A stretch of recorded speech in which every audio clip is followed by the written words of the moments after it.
Hey, what's up? Kevlin here, and I have Gray Mask with me, and he says hello. I like snakes, as you can probably tell. I also like the snakes, or the ropes in the new Zelda game, Legend of Zelda Echoes of Wisdom. Surprisingly, they have been quite useful. Maybe that's because you can summon a crap ton of them. Tri only has 5 segments to use right now, but some of the abilities made me think of the other abilities from other Zelda games, like the Ultra Hand and things like that. So, that led me to making this video and kind of combining an idea someone gave me. Thank you very much. I'm going to be ranking the abilities or runes from both Legend of Zelda, Breath of the Wild, and Tears of the Kingdom. Though I probably won't include the camera, the amoeba, or compass on this list. Also, I'm going to rank these as how fun or creative I used them, not just how often they're used. These are just how I used the runes, and it may not be similar to your ranking, but hey, that's just the fun of the two games. How creative or destructive can you be? Number 10 on this list is from the most recent set, Auto Build. I love the idea of Number 10 on this list is from the most recent set, Auto Build. I love the idea of making your own contraptions, cars, and weapons of mass destruction, or even just saving old ones and collecting new ones. Or stealing them is more likely what's going to happen. In all honesty, though, I only really ever saved a handful of them, mostly just a basic car, a long distance glider, and a hot air balloon. Also, why doesn't the hot air balloon come with its own flame emitter? It's like batteries not included. Okay, fine, whatever. But yes, it's fun to see what other people make. I just never got the hang of it. Number 9 is Cryonis. It's just 3 big blocks of ice that help you lift gates when there's puddles or help you cross bodies of water.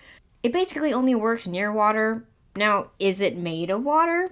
If it's ice, it will just start to cool Link down or even do cold damage, but I don't think it does.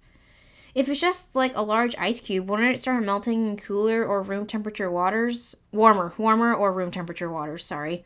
It would definitely melt in the Gerudo Desert and Death Mountain. Oh well, all I know it's kind of useless. Gray Mask, no! Number 8 is Magnesis. It's like Cryonis, but without the water. It's good for moving gates and crap out of your way, but only if it's made of metal. It's a good metal detector when you're looking for weapons or chests, but sometimes it doesn't even reach what you want it to. I haven't seen it used in combat much, just really only dropping off metal weapons into enemy paths when lightning approaches. Like I said, it's a good metal detector, and that's about it. Number 7 is Fuse. It's fun to customize weapons, but when it comes down to survival, you can't really be going for fashion over function. You can make some really cool looking weapons and get creative with what you fuse to shields, but in reality it just comes down to being able to read and knowing your playstyle and understanding some basic numbers. If you know how to read and you've played Breath of the Wild, that's all there really is to Fuse. Number 6 is Stasis. Outside of shrines, I really only use Stasis for looking for things, and the fact that it can pick up any movable object in the game is what puts it above Magnesis. It can detect metal, wood, small collectibles, animals, and even enemies. Once you upgrade it, it can even be used to stop enemies. I've used it to sneak up on enemies, yeah, but mostly I would just use it to stop them, walk past them, and leave them confused as I keep going. Bye! Number 5 are the square bombs. I was thinking about making this count for both, but I'm going to put square bombs below the round ones because they can do less than the round ones. Sure, they don't roll away when Link is on slopes, but other than that, you can do the same things. Pick them up, throw them, use them as distractions. It's just a bomb, but square. Like those square watermelons they have in Japan. Number 4 is Ascend. Let me say from the bottom of my heart, I love the vastness of Hyrule, but I hate the excess amount of climbing.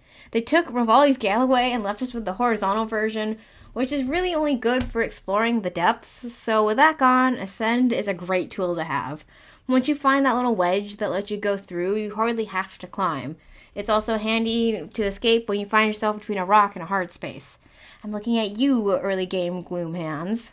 Now, being able to get brave and quick enough with Ascend can get you into places on bosses or in dangerous areas that might not have been accessible until later or until an opening is made. The next few kind of stack on Ascend, so let's wrap this up. Number 3 is Ultra Hand. Ultra Hand is like Magnesis without the metal. Now, it may sound like I hate metal. I don't. I just never really used Magnesis, so it kind of fell off my radar. Ultra Hand is everything that Magnesis and Stasis could have been. It would have been like if they had combined their powers or something, and they could have been Ultra Hand.